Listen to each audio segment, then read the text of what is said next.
자, 오늘 저희가 함께 들여다볼 이야기는요. 한 청취자분께서 보내주신 부모님 인터뷰 기록입니다. 한 가족의 정말 깊고 방대한 역사라고 할 수 있겠는데요. 단순히 개인사를 넘어서 한국 현대사에 이 거대한 파도가 한 가족의 삶에 어떤 문의를 남겼는지 아주 생생하게 따라가 볼 겁니다.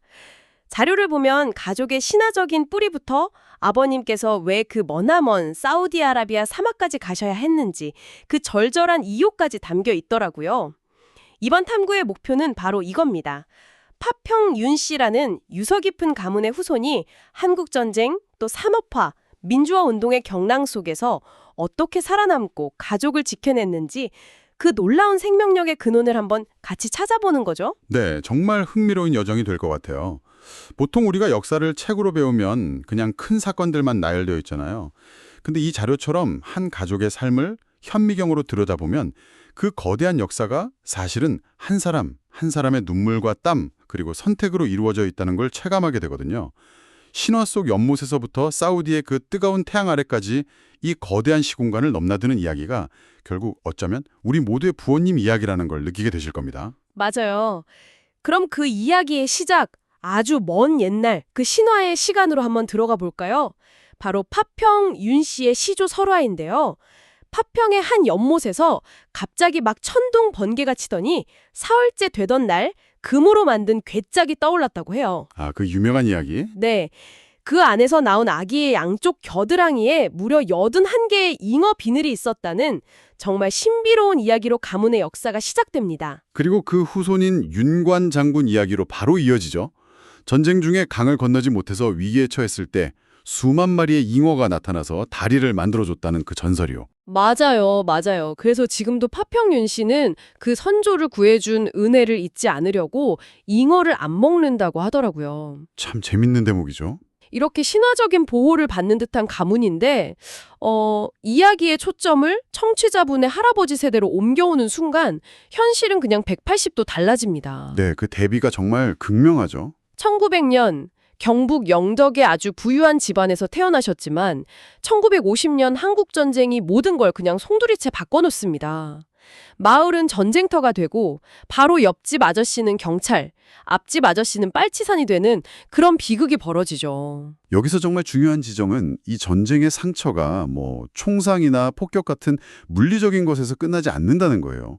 할아버님의 경우처럼 이념이라는 게 보이지 않는 흉터가 되어서 한 사람의 사회적 존재 자체를 평생 짓누르게 되는 거죠. 하필 또 친형이 그 지역 빨치산이 되면서 비극이 시작된 거잖아요. 네, 바로 그거죠. 전쟁이 끝난 후에 동장을 하고 있던 할아버지는 동조자로 몰려서 경찰에 끌려가세요.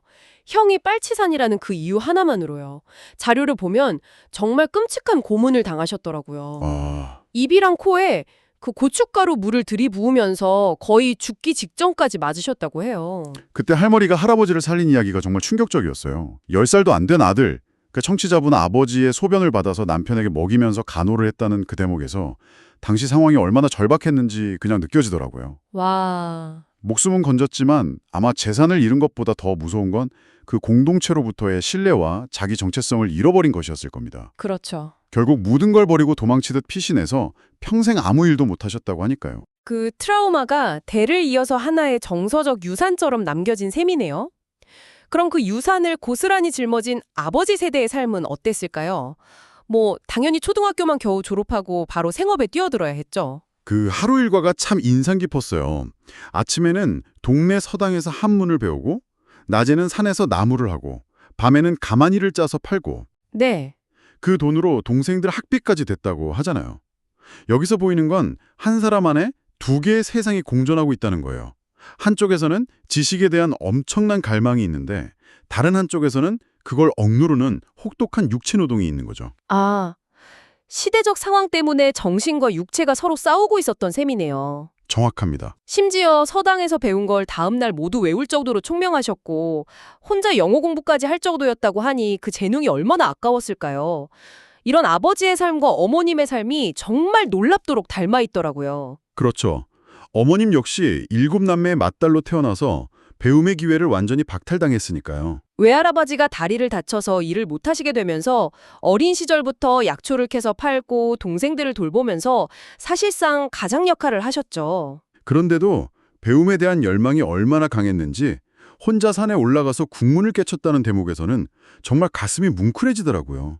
이 두 분의 이야기가 바로 생존을 위해 꿈을 희생해야만 했던 우리 부모님 세대의 좌화상인 것 같아요. 맞습니다. 그리고 바로 이 배움에 대한 한이 훗날 자식 교육을 위해서 모든 것을 내거는 강력한 동기가 되는 거고요. 네. 그리고 두 분이 결혼한 뒤에도 시련은 끝나지 않죠. 오히려 더 혹독한 시집살이라는 새로운 형태의 고난이 시작되니까요. 가난한 집에서 왔다고 거의 뭐 종 부리듯 했다는 기록이 있는데 여기서 어머니의 대담한 결단이 나옵니다. 바로 그 야반도주. 네. 남편이 일자리를 구한 강원도 탄광마을로 떠나기로 결심했는데 시어머니가 아들 편지를 숨겨버린 거예요. 세상에. 그러니까 어머니가 시어머니 마실 나간 틈을 타서 몰래 주소를 확인하고 갓 태어난 딸하고 4살 배기 아들, 즉 청취자분만 데리고 무작정 길을 나선 거죠. 그 장면 묘사가 정말 영화 같았어요. 한겨울 새벽 4시 반. 맞아요. 강원도 고한역에 내렸을 때 주머니에 남은 돈이 단돈 430원이었다는 거. 430원이요? 네. 갓난아기는 없고 4살 아들 손을 잡고 5km가 넘는 눈길을 걸어가면서 요원아 가만 가자 넘어지면 안 된다 이렇게 속삭이는 모습. 이건 단순히 거처를 옮기는 게 아니죠.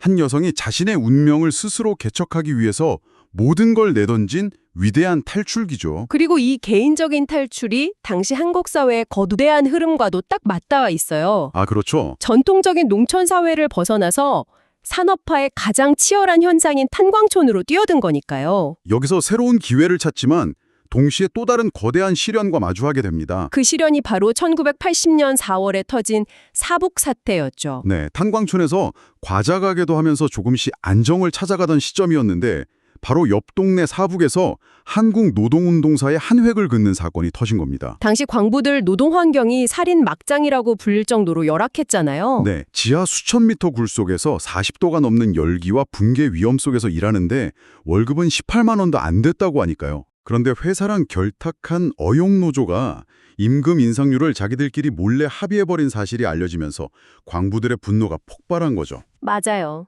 이건 단순히 돈 문제가 아니었어요. 이건 인간다운 삶에 대한 최소한의 존중을 요구하는 처절한 외침이었습니다. 광부들이 경찰을 몰아내고 사흘간 사북을 점거했을 때 부녀자들이 치마폭에 돌을 날라주면서 함께 싸웠다는 기록이 그 절박함을 보여주죠. 그리고 이 모든 과정을 바로 곁에서 지켜본 아버지는 아주 중요한 결단을 내립니다. 아, 이곳에서는 아이들의 미래가 없다. 바로 그 지점입니다.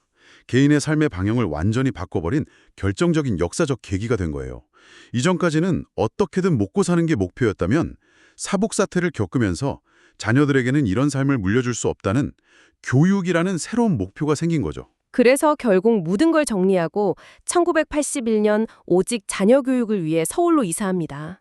그런데 하필이면 가장 가난한 형편에 가장 비싼 동네인 방배동에 자리 잡게 되면서 생활은 더 팍팍해졌어요. 아, 그때 어머니가 핫도그 노점상을 시작하셨는데 3년 만에 그만두셨다는 이야기가 참 인상 깊었어요. 저도 그 부분이 기억에 많이 나와요. 자료에 어머니 심정이 그대로 나오잖아요. 내가 이런 일을 할 사람이 아닌데 혹시 시골 동네 사람이라도 볼까 봐 두렵고 싫었다. 네, 이건 단순히 체면 문제가 아니에요. 일의 존엄성에 대한 이야기죠. 맞아요. 아무리 힘든 상황이라도 내 가치를 스스로 훼손하고 싶지 않다는 강한 의지예요. 그래서 노점상 대신 기술을 배워서 자신의 일을 찾기로 결심하고 한복 기술을 배우기 시작하신 거죠. 어머니가 그렇게 자신의 길을 개척하고 있을 무렵 아버지는 더 큰 결심을 합니다.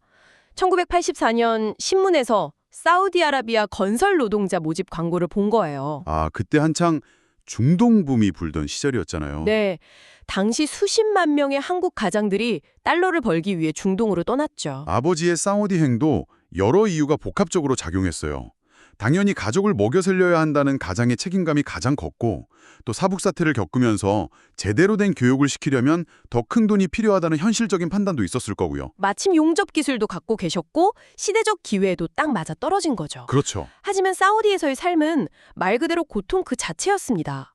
뜨거운 날씨와 석회소가 섞인 물 때문에 담석증으로 극심한 고통을 겪으세요. 아, 당장 수술을 받거나 귀국해야 하는 상황이었는데 아버지는 귀국을 포기합니다. 왜요? 1년 안에 돌아가면 비행기표 값을 본인이 내야 한다는 규정 때문이었죠. 그 비행기표 값이 아까워서 목숨을 건 고통을 참았다는 거잖아요. 네. 그때 현장 소장이 맥주 마시면 담석이 빠진다는 말이 있으니 한번 견뎌봅시다. 라면서 맥주를 무제한으로 줬다는 이야기는 그 시대 아버지들의 초상을 정말 상징적으로 보여주는 것 같아요. 그게 정말 효과가 있어서라기보다 어떻게든 버텨야 한다는 절박함으로 그 말을 믿고 싶었던 거겠죠. 네, 맞습니다. 자료 표현을 빌리자면 그분들은 정말 자신을 태워 어둠을 밝히는 촛불처럼 사셨던 거예요. 그렇게 아버지가 머나먼 땅에서 자신을 태우고 있는 동안 한국에 남은 어머니의 시련도 계속됩니다. 아, 한복일에 매달리다 과로로 쓰러져서 입과 코, 귀에서 피를 쏟고 자궁암 수술에 2005년에는 뇌경색으로 쓰러져 대수술까지 받으셨다고 해요. 청취자분께서 어머니를 종합병원이라고 부를 정도였으니까요. 어머니의 삶 자체가 온몸으로 한국 현대사를 버텨낸 역사책 같네요, 정말. 그런데 이 이야기의 정말 놀라운 점은 이 모든 고난과 희생의 서사가 어떻게 치유와 회복의 이야기로 전환되는지에 있어요. 맞아요. 바로 자식의 성공이 부모에게 어떻게 새로운 삶을 선물하는지로 이야기가 넘어가는 그 순간이죠. 네, 그 전환이 정말 감동적이죠. 성공한 아들, 즉 청취자분께서는 힘든 경비원 일을 하던 아버지에게 이전 월급의 2배를 주면서 자기 회사의 A급 기술자로 모십니다. 아, 아버지는 아들 회사가 성장해서 공장을 이전할 때마다 눈물로 기도하셨다고 해요. 그리고 어머니의 이야기는 정말 한편의 드라마 같아요. 뇌경색 후유증으로 외출조차 두려워하던 어머니에게 아들이 월급 150만 원을 드릴 테니 회사에 나와서 그냥 앉아만 계시라고 제안하잖아요. 네, 그 제안을 받아들이신 어머니가 매일 회사로 출근하면서부터 정말 놀라운 변화가 일어납니다. 어떤 변화요? 사람들을 만나고 전화를 받고 외출을 위해 화장을 하면서 건강을 되찾기 시작하신 거예요. 무거운 냉장고를 혼자 옮겨놓을 정도로 기운을 차리셨고 나중에는 아들에게 월급 인상까지 요구하셨대요. 진짜요? 그래서 180만 원으로 올려드렸다고 합니다. 하하, 그 부분 정말 멋지지 않아요? 네, 정말 대단하시죠. 그러다 청취자분께서 결혼하면서 어머니를 해고하게 되는데 어머니 반응이 진짜 걸작이에요. 부당해고로 노동부에 고발하겠다? 네, 그렇게 농담하실 만큼 활기와 유머를 완전히 되찾으신 거죠. 그건 단순히 건강이 회복된 걸 넘어서 한 인간으로서의 자존감과 영혼이 회복되었다는 증거잖아요. 부모와 자식의 역할이 이렇게 아름답게 역전되는 순간인 것 같아요. 맞아요. 부모의 희생으로 자란 자녀가 이제는 부모에게 단순히 돈을 드리는 걸 넘어서 삶의 목적과 존엄성, 그리고 과거의 상처까지 치유해주고 있는 거니까요. 이 기나긴 가족의 연대기가 도달한 가장 감동적인 결말이 아닐까 싶어요. 네, 그래서 청취자분께서 아들러 심리학을 인용하며 남긴 말이 더 깊게 와닿는 것 같아요. 타인이 무엇을 했는가, 그 행위가 아니라 그 존재 자체를 기뻐하고 감사해야 한다는 말이요.